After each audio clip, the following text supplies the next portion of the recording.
tactical over caliber changes in the 1911 platform to bring back the luster of the stainless, fixed sights, adjustable sights, night sights.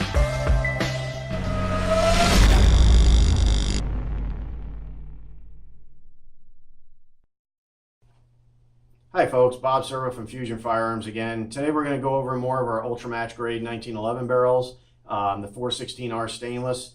The fitting points we're going to go over today actually, and what we've done with these is try to make it as easy as possible for the home gunsmith to even fit one of these barrels.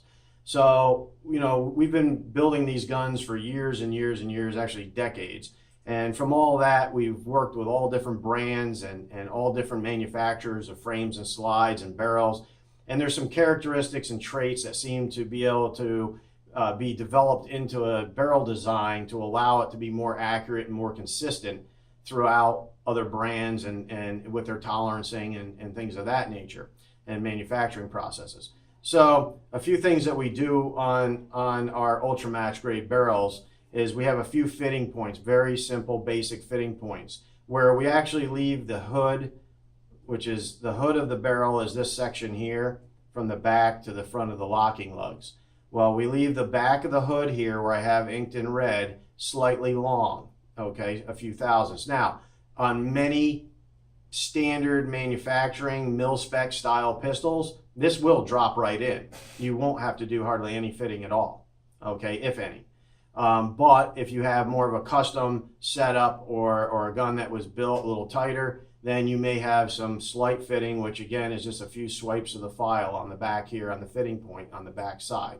So if you start running into interference when you're fitting your barrel in, you'll find out, start looking for wear marks, which is just a little gray mark on the back of your hood here. That's one of them. The other is the underbelly right here at the radius, depending on your frame cut, the clearance cut and inside your frame, you could be bumping on that radius slightly, which is right here at the bottom of the barrel.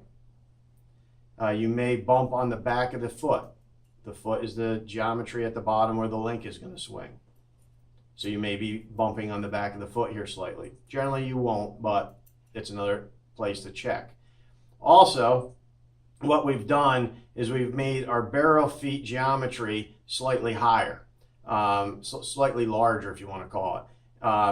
We know basically that most people fitting in a standard pistol out there will want from the edge of the hole to the top here about 101 thousandths to the top of the feet. That will change again depending on your configuration, your setup, your frame and slide build. There's so many variables, there's no one size fits all.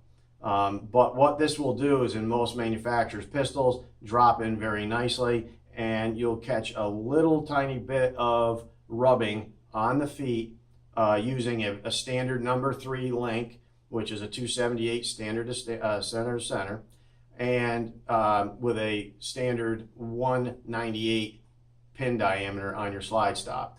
A lot of people will go up to a 200 thousandths pin diameter, which that is fine.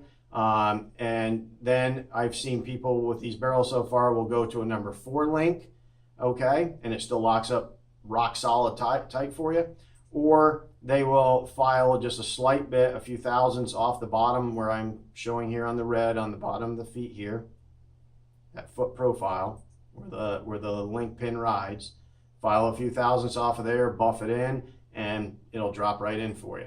So again, there's some very minor fitting points on these barrels. We have basically tried these barrels in a wide range of manufacturers, 1911s. Many of them, we do nothing to them. They'll drop right in for most folks with a number 3 or number 4 link, and they will be extremely tight, rock solid tight. Tolerances on these barrels are held very well. And again, we've just given a few slight fitting points. So again, it's not an all-day grueling process to try to fit a barrel in your pistol. There's just a few places to look for. And again, if you're running into interferences, look for rub marks. Again, it'll just look like a little gray spot where you're trying to lock it into the gun. You'll see a little gray spot. Okay, there's where I'm getting my interferences. If you do need help, again, feel free to call us. Feel free to email us in on our customer service and tech line, and we'll be more than willing to help you out with any of your questions on fitting your barrels. your barrel selection or anything else that you do need. Also on the website, we have our barrel selector, which I did explain in the last video, but it also makes it easy for you to select the barrel configuration you need to start out with. So if you do have any more questions, feel free to give us a call, and I hope this helped you out. Thank you very much.